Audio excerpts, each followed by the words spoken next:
Okay, so well, we're going to get started. There's Dr. Lisa Gezzi's on the phone, and Dr. Candace Kemp is on the phone. And just want to welcome you. I'm Gina Schoen, as you both know, and with GSA, and I work with the interest groups. So I'd like to have Karen Hirschman, who is the chairman of the interest group committee, who's going to be doing the training with me. If you could introduce yourself. Sure, this is Karen Hirschman. I'm from the University of Pennsylvania School of Nursing, where I'm primarily a researcher there. I am the chair of the interest group committee and a member of several other interest groups, and look forward to talking about business meetings today. And then also on the call with us is Amy Eisenstein, who is a longtime convener. And Amy, if you can introduce yourself. Yeah, my name is Amy Eisenstein. I'm Director of Research for CJE Senior Life, which is a community-based organization in the Chicago area. I'm also Assistant Professor at Northwestern University in the Department of Medical Social Sciences. And I have been working with the Environmental Gerontology Interest Group for about 4 years now. And this year I'll be switching off of that interest group and working to convene a new interest group on engaged research. Great, thank you. And so we'll have time for questions and answers at the end. And Dr. Gezzi, if you can't get onto an audio, if you want to type in any of your questions, please do. And also, you and I can touch base afterwards and do a one-on-one session too with any questions. So we'd also like for each of you to introduce yourselves. I see Eileen Crimmins just joined us also. And Eileen, if you could get into audio. Okay, great, I see you are. So you're muted. We'll unmute if you can self-mute yourself, and then we will unmute. So let me start with Candace. If you can unmute yourself, Candace, and introduce yourself. And just let us know your name, where you are, and what interest group you're the convener of. Oh, hi there. Sorry, I was having trouble unmuting myself. This is Candace Kemp. I'm from the Gerontology Institute at Georgia State University in Atlanta, Georgia. And along with Lindsay Schwartz, I am the co-convener of the Assisted Living Special Interest Group. Great, thank you. And Eileen, if you could unmute yourself.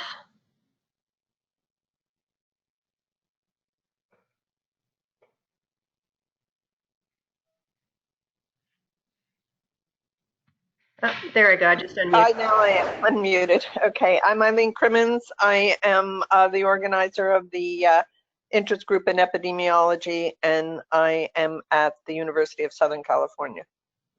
Great, thank you. And then we're going to try, see Dr. Gezzi, you called back in. Are you unmuted now, Dr. Gezzi? Okay. I guess if you could try the audio. I'm hoping it shows you a pin, or maybe on your computer. Okay, well we'll come back and we'll have time for questions. So moving on, so there's three main, so what we're going to talk about today, it's really kind of the nuts and bolts of organizing your business meeting at the annual scientific meeting. And, you know, a lot of it's kind of common sense stuff, but we want to make sure to review it and going through really kind of just some of the basics. So there's really, the way we look at it, there's three main components. There's the logistical aspect of organizing your meeting. There's the programming aspect of organizing the meeting, and then there's the promotional marketing aspect of getting people to come to your meeting. So the first one is the logistics. If we can go back to that, I'll go back. So the logistical part is, the first big piece is reserving your meeting space. And I believe you all have done so, but if not, let me know.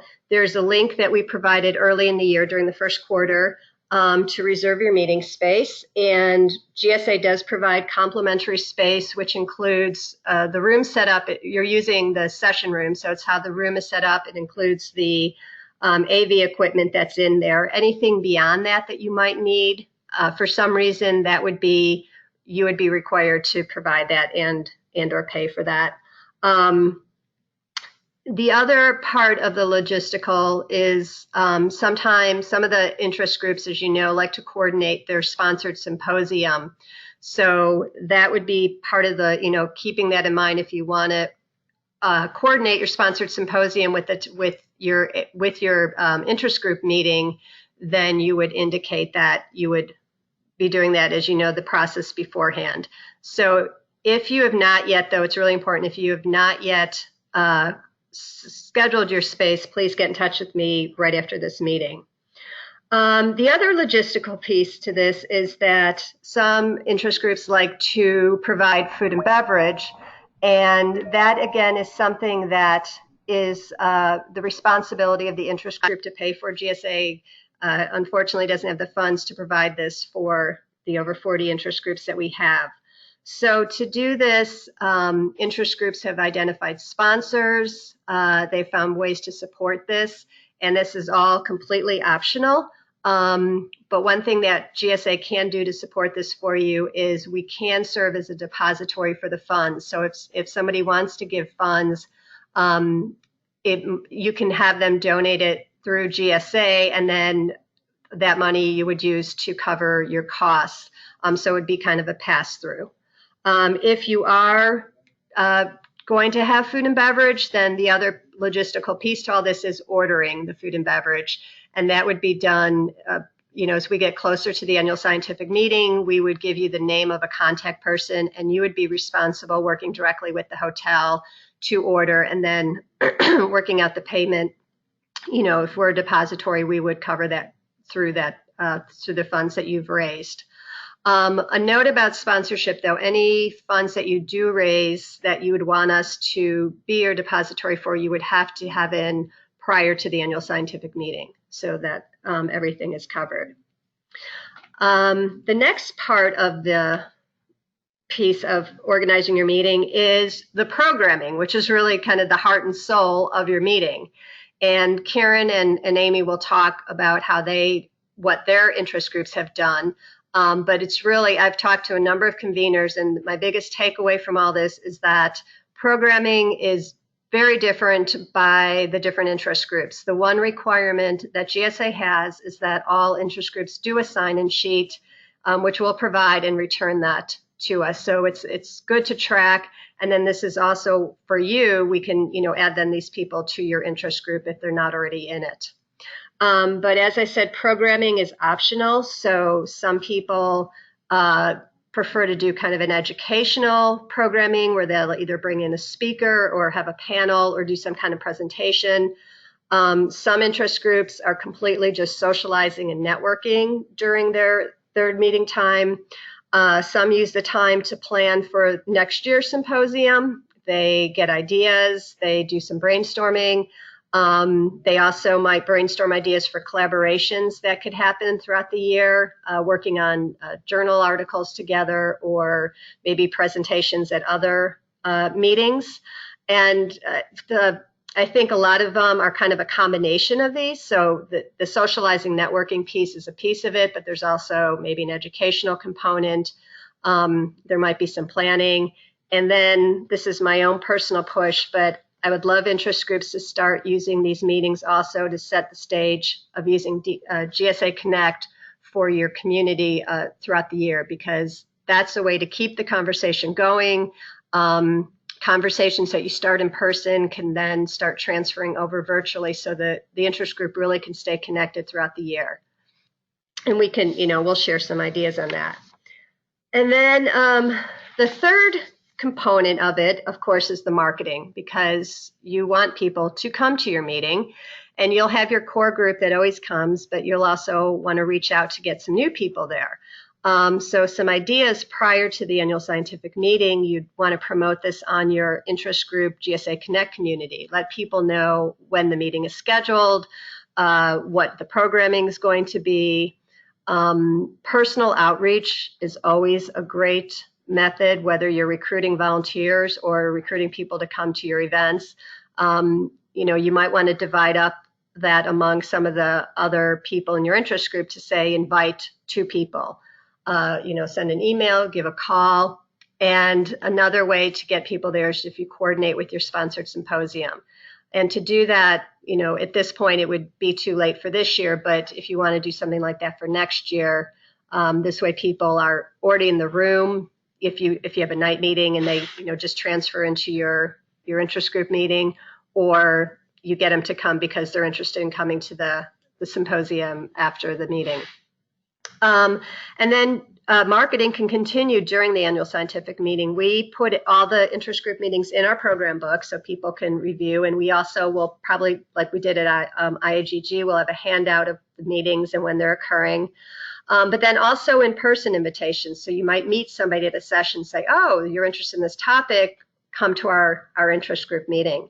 And I would say, deputize members of your interest group to also invite. So it's not just on you, but really make this, an interest group, and your members also have a vested interest in getting people to come. So really part of your promotional marketing in advance is getting others to help bring others to your meeting. So I'm going to now turn this over to Karen, and if you could talk about some of the tips, and I'll try and mute myself. Sure.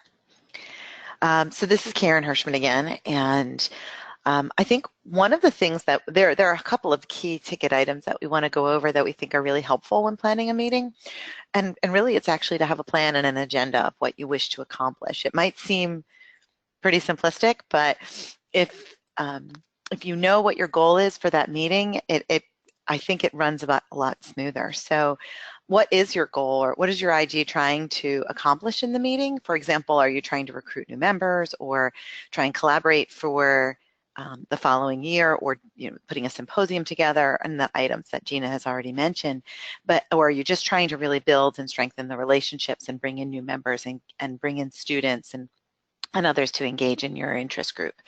Of course, the timing of your interest group, whether you have a shorter meeting in the morning or a longer meeting in the evening, will also determine what your agenda might be able to be.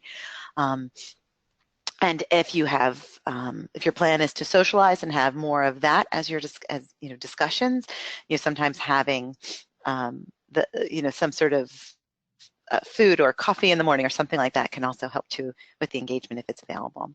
But you don't have to pass out an agenda, but this is more the conveners pulling one together and having a plan, just so that you're all on the same page in advance of what you wish to accomplish.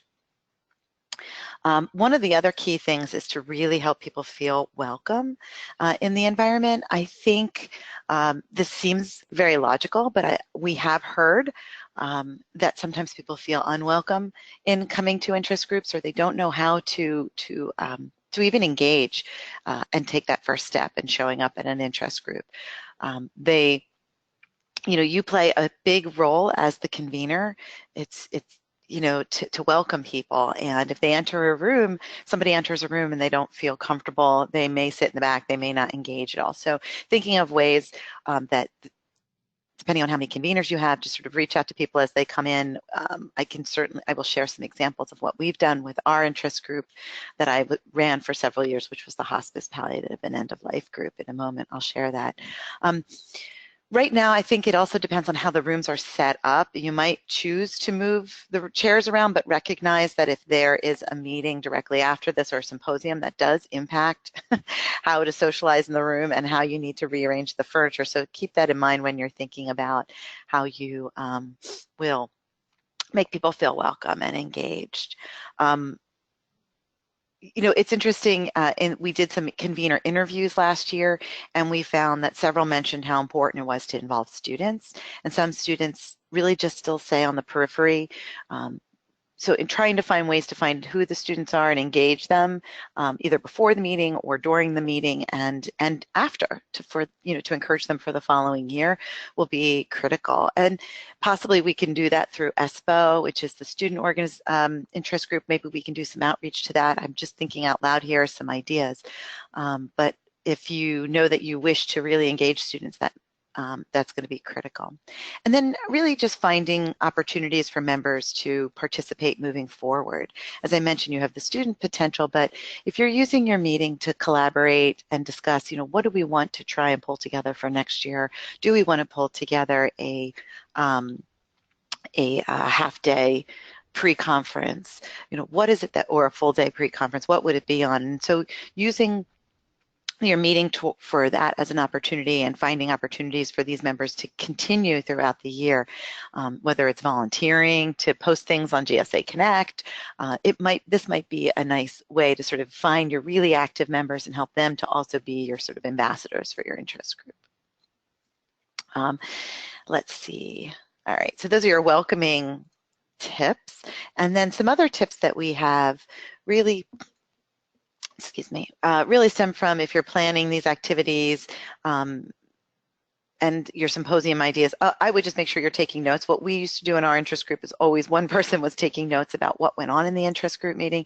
It really helps for you when you have to write your final report about what you've been doing and how you're planning for the next year and what you've done over the past year. Also having multiple copies of the sign-in sheets. I think we, with GSA, we're going to have to figure out, are we going to be handing them out this year? Are we going to be emailing them out? I think we're going to make sure that they're available in lots of different ways so that you can either print them in advance for the meeting or we'll have copies available that you can pick up. And we'll make sure that that information goes out to the interest groups information. And then those sheets, if you have multiple sheets, obviously people can pass them around the room, depends on how big your interest group is. So like the nursing interest group is huge and they often have multiple copies going around the room at one time for people to sign in, whereas some of the interest groups I'm a member of tend to be on the smaller side, and we just make sure that there's 2 versions at the entrance when people come in with pens and people fill them out. But those are just some general tips. And I don't know if we want to, Gina, do you want us to just go right into talking about what our experiences were like, or do you want to ask questions, if anyone has any questions? I think it would be great if you can hold questions, because I think we'll have quite a bit of time at the end. And okay, great. And then Amy, if you want to talk first, and then Karen will share, and just hold on to your questions and we'll open it up after that. Thank you, Karen. So Amy. Sure. Mm-hmm. Yeah, so this is Amy Eisenstein, and as I mentioned, I've been co-chairing the Environmental Gerontology Interest Group. And as one of the co-chairs, I think for me, the biggest component of trying to figure out, how to keep this group together, how to keep us moving forward, doing exciting things, was really working through the business meeting and really figuring out how to make the business meeting as productive as possible. So I thought today it might be best if I just kind of go over like what we do at our business meetings, and then we could go from there to talk through some of the logistics of that.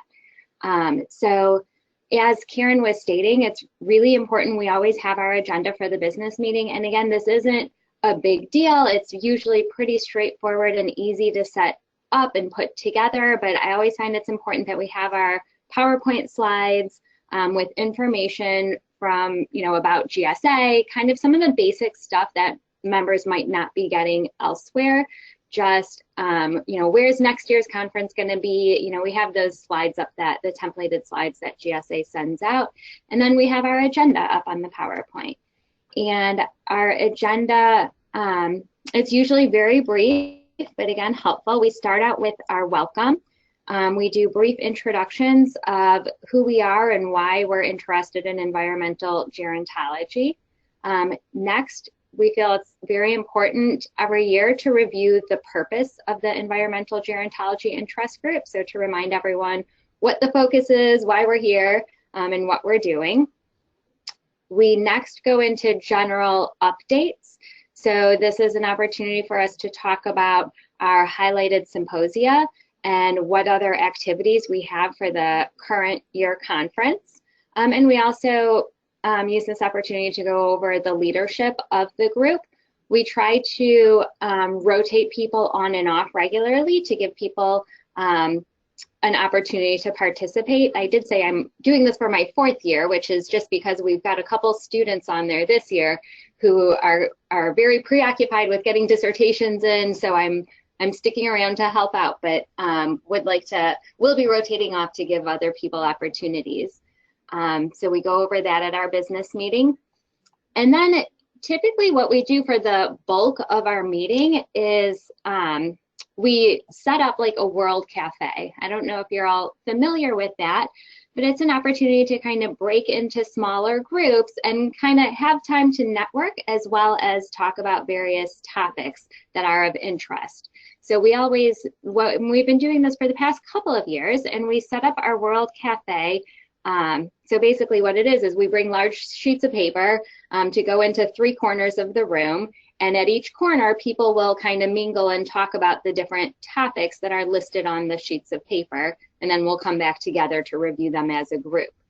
So typically some examples of what we discuss at our World Cafe will be activities we want to plan for the next year's conference, topics for symposia, ideas for resources and funding, as well as current research agendas and methodologies that we want to discuss as a group. So those are just examples of what we'll break out and talk about. And then people kind of wander between those 3 or 4 areas, however we set up, and kind of add their notes to the paper board, so we just could get some conversation going. Some years we've had smaller groups, in which case we just do these discussions as a large group. But it's really been great to have kind of an informal opportunity for discussion on some of these topics that we're interested in.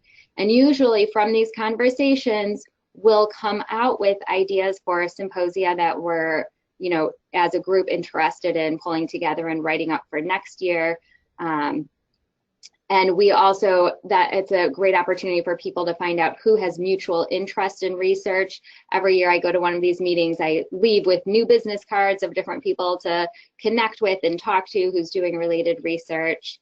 And then we come back and do a wrap-up discussion, and then have opportunity for networking. And so that's typically what our business meeting looks like. And then from there, we're always very sure to, as Karen stated also, we have someone in the group taking notes, and we tell everyone we will send out, we're very transparent with everything we do. We send out all of the notes through GSA Connect to our interest group. And then we also, through GSA Connect, we encourage our members to use that. And that's where too, we elicit kind of new members, anyone who wants to step up for a leadership opportunity or help out with pulling together the symposia for next year that we talked about. Or if we want to do other activities at the conference. For example, last year we did a walking audit because that was a research method that a lot of our members were interested in. So we set one up to actually get out and do it.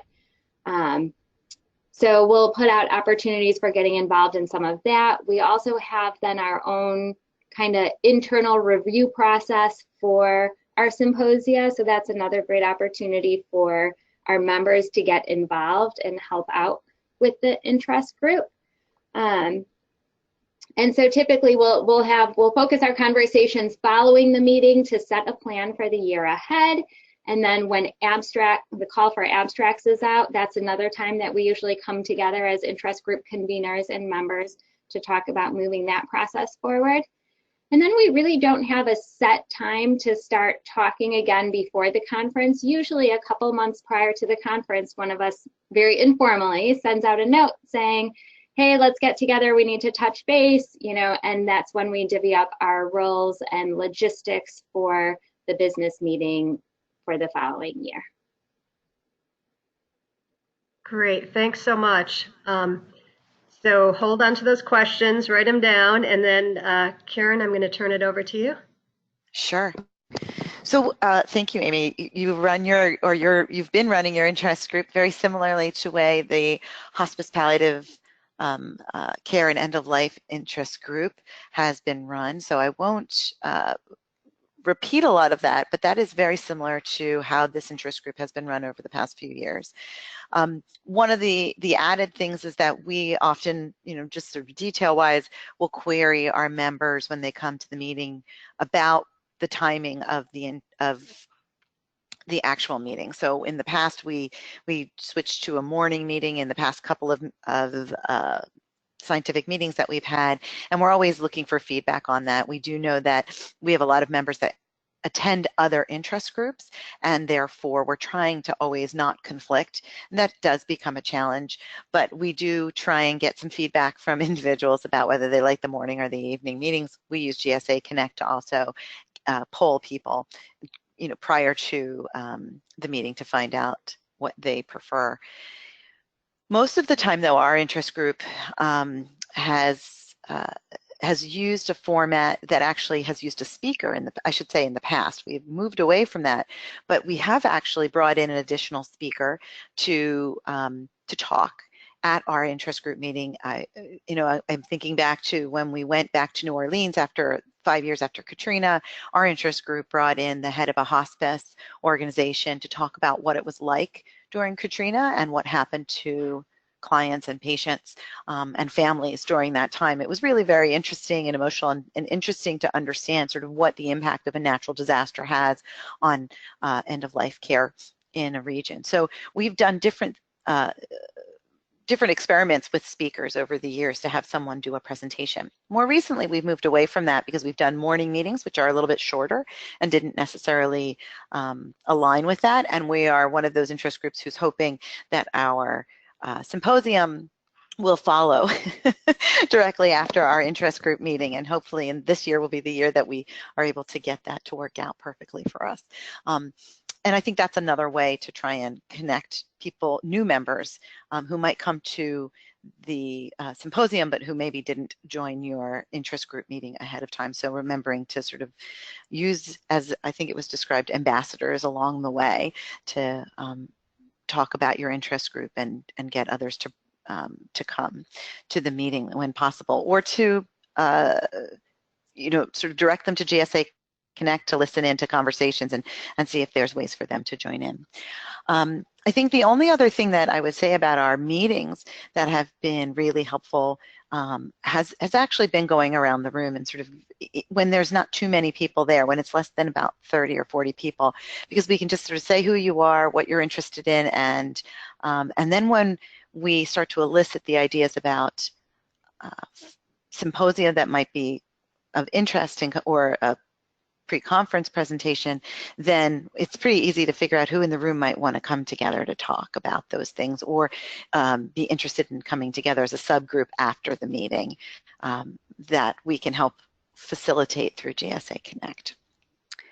But I think you've got the gist of what it's like to run these meetings.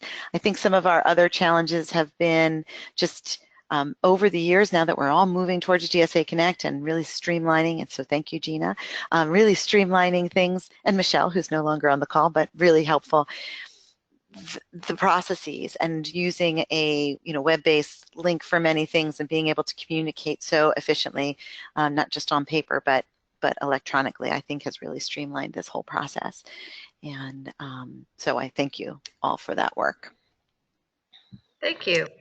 So I'm going to unmute everybody, and if you could mute yourself. We have a couple of new people who joined the call, and I'm going to ask Monique and Stacy to introduce yourselves. So I'm going to, right now everybody's unmuted, and if you can just let us know your name, of course, where you are, and what what interest group you're the convener of, that would be great.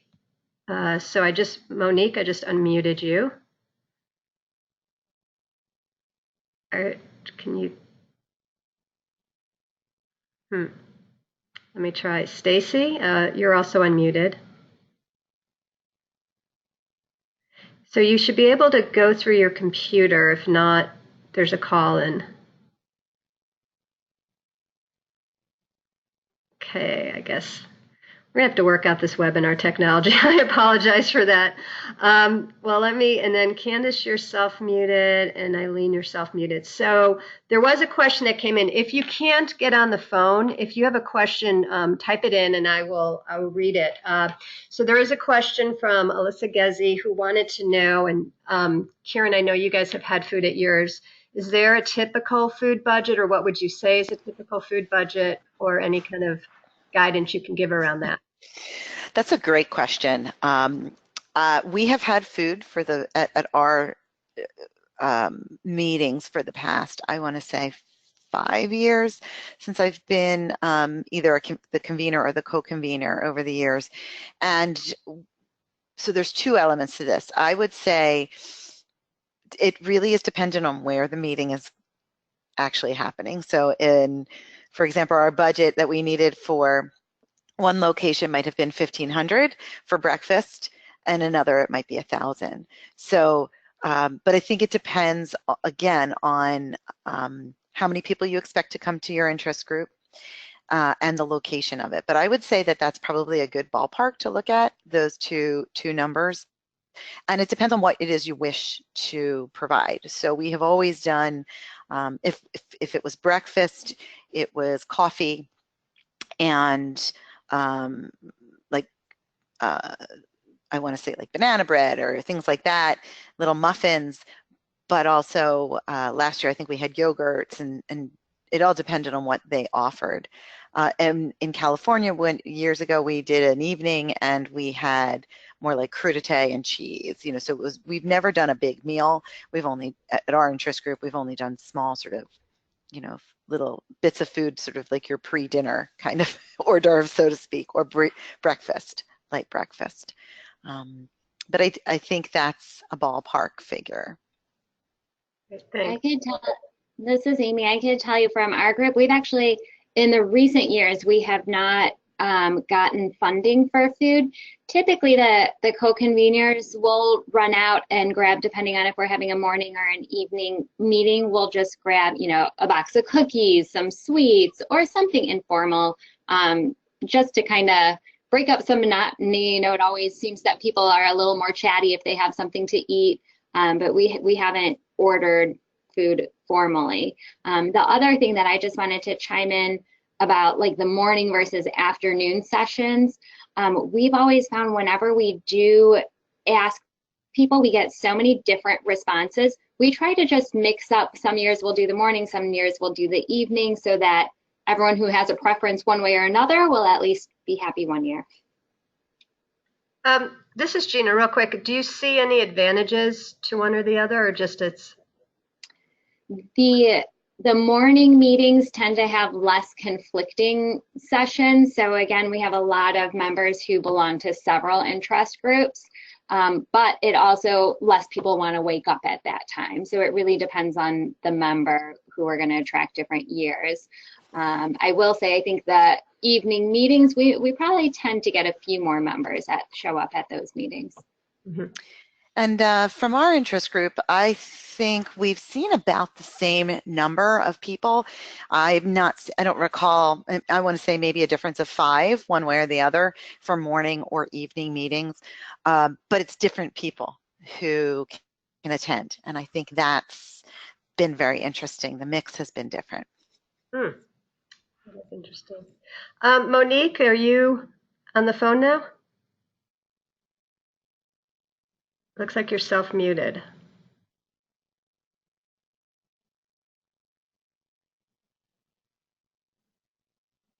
Okay. Any other questions out there? So Amy, I have a question for you, because I know that you've done your interest group in San Francisco, and I think you've also talked about doing it in Boston. You've organized kind of like these site visits or trips. So that's another form of sponsorship. How has that been coordinated, and who's taken the lead in making that happen? So yeah, in San Francisco, that was a lot of fun. For a long time, because the Environmental Gerontology Interest Group has a lot of unique research methods associated with it, and that was really a big topic that we talked about in our business meetings and in our symposia, were these new innovative methods. And we actually did a pre-conference workshop on various methods a few years ago, and that kind of, the discussion and momentum from that session said, wow, it would be really cool to go out and try some of these methods while we're at the conference. So that was, I will say, that was a couple years buildup of talking with members and trying to get people to take leadership and go out and do the work to get the sponsorship needed for that, and to really be the feet on the ground. So San Francisco was great because we were able to work with some of our members who lived in San Francisco who spoke up and said they were looking for leadership opportunities and they'd be happy to kind of lead that. So as the convening committee, we worked with them to get them the resources they need, to connect them with GSA, to make sure that everything was going through. And then we really helped a lot with the marketing and whatnot to get that out and put it into place. We're talking about doing like a age-friendly walk for Boston. So we haven't gotten, we don't have as strong of a membership on the ground there, but we're continuing to try to work and see what we could do. We found that having those outside activities from a social perspective has just been really great. Great. Any questions? Because I'll keep asking. So I was wondering, Karen, you had mentioned that you went away, you did presentations and your group kind of moved away from that. Is there a reason you see a pro and con to presentation versus a different kind of format? Yeah, so we moved away from it as we moved towards the meetings in the morning because the meetings were shorter and there just wasn't enough time to do the business piece and to do a presentation and have the socialization and the quality of that sort of a meeting. So we moved away and really focused on the morning meetings being business meetings. I'm no longer the convener there, so I don't know if they're changing it up and moving it to an evening option or moving it back to that. So it'll be interesting to find out and if they go back to that format. But that was really the rationale for not having a presenter. Mm-hmm. Okay. So in terms of marketing, before the days of GSA Connect, how did you market your meetings and promote them? So maybe there's tips that we can get from, in addition to using GSA Connect and the other ideas, are there other ways that you've gotten people to know about your meeting and to come? Yeah, this is Amy, so I'll go ahead. And even with GSA Connect, we really, recognize the importance of getting word out there. So we do also still have email addresses. So a lot of the members, and we keep saying to them, this is the last time we're using email, but we found we do get more people responding when we use email in addition to GSA Connect. We also have a Facebook page for the Environmental Gerontology Interest Group, and that's been great to get word out. And then we also, there have been discussions about reaching people through LinkedIn. I don't think we have like a LinkedIn group, but more Facebook and email have been valuable to us. Mm-hmm. So this is Karen. We have used similar, although I don't believe that the interest group has a Facebook page, but maybe I can encourage them to do that.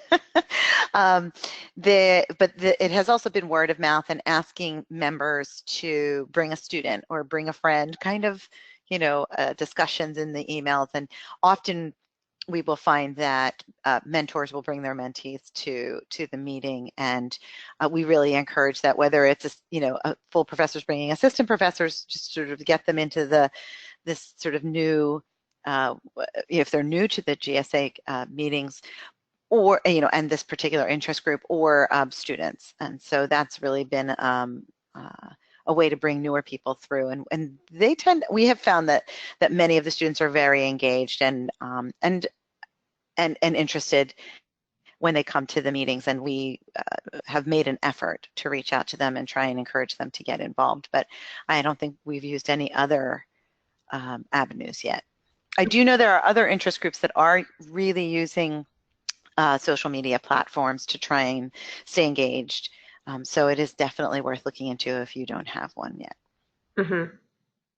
And in terms of students, when you said that you found them engaged, do you find have you done anything special, at the meeting to engage them, or it's just the nature of maybe the students coming to your meetings, or?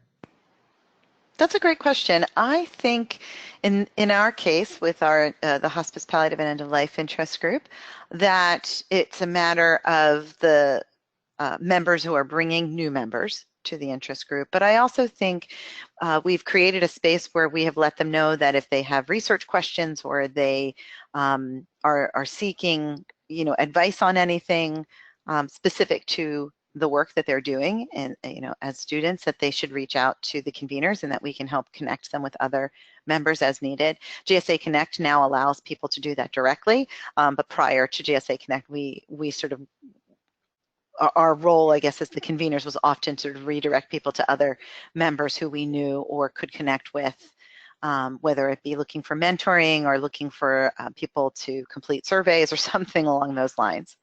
Mm-hmm. Well, and the personal, I love GSA Connect, of course, but that's my role. But the personal connection, I think, is always very powerful. And that is something to think about, especially that's the beauty of these meetings is people are in the room face to face. And you could really accomplish a lot that way in making connections. Feedback I've gotten from some of the conveners who came in as students, for them, the interest group was a great way of really finding a home within GSA, and also all of a sudden having, introductions to people that they've read their work or, read their research. And so that's something to keep in mind with students too, is there's a lot of people in the room that they're looking up to, and helping them make those connections is of real value. Well, we got about 10 minutes. Is there anybody on the call that would like to ask a question?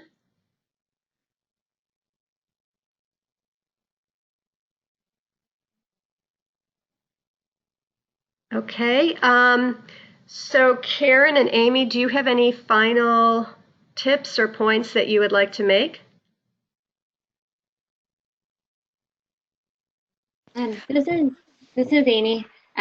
We've been told, a lot of our members feel that the interest group is their home within GSA. We really do a lot at the meetings just to try to have that personal connection. I feel like too, as a convener, we have our business meeting, then throughout the rest of the conference, I'll be running into other members who came to our business meeting, who are at our activities. So we really work hard to make that personal connection and just have fun with the interest group. Yeah, I would echo what Amy has said. I also think that sort of just being open and available is something that is tough for all of us to do. But I think you are the face of the interest group. You are the leader of the interest group, and so I think that finding ways to engage at the meeting as well as outside the meeting are really essential. And it may be that somebody can't make it to the meeting. I've actually had people reach out over the years, sort of sending an email, can I come to your meeting? I'm like, of course you can come to our meeting. We welcome it, bring friends. And so I think sometimes there is that I guess feeling inhibited in some way, or not feeling like you can approach someone, and fearful of that. So making it a warm and welcoming meeting and getting people involved is really essential. Right, and thanks for saying. I really want to emphasize that, because in a sense, you're all volunteer managers running these meetings, and so as that, sort of like looking at people coming into your home, and if they came into your home, you wouldn't leave them sitting on the couch and walk away. So the more that you could make people feel welcomed is great for them and for you also. I've found. So with that, thank you, Karen and Amy, so much for participating and sharing your really valuable experiences. And if anyone has any specific questions, you're welcome. I'm assuming Karen and Amy would be very happy if you reached out directly to them. You can get their emails from either me or from right off of GSA Connect in the member directory. And I'm also happy to spend time, one-on-one if you have any questions, we can jump on the phone and talk through it. So thanks so much for participating, and look forward to seeing you all soon. Take care. Bye. Thank you. Bye-bye. Thank you, everyone.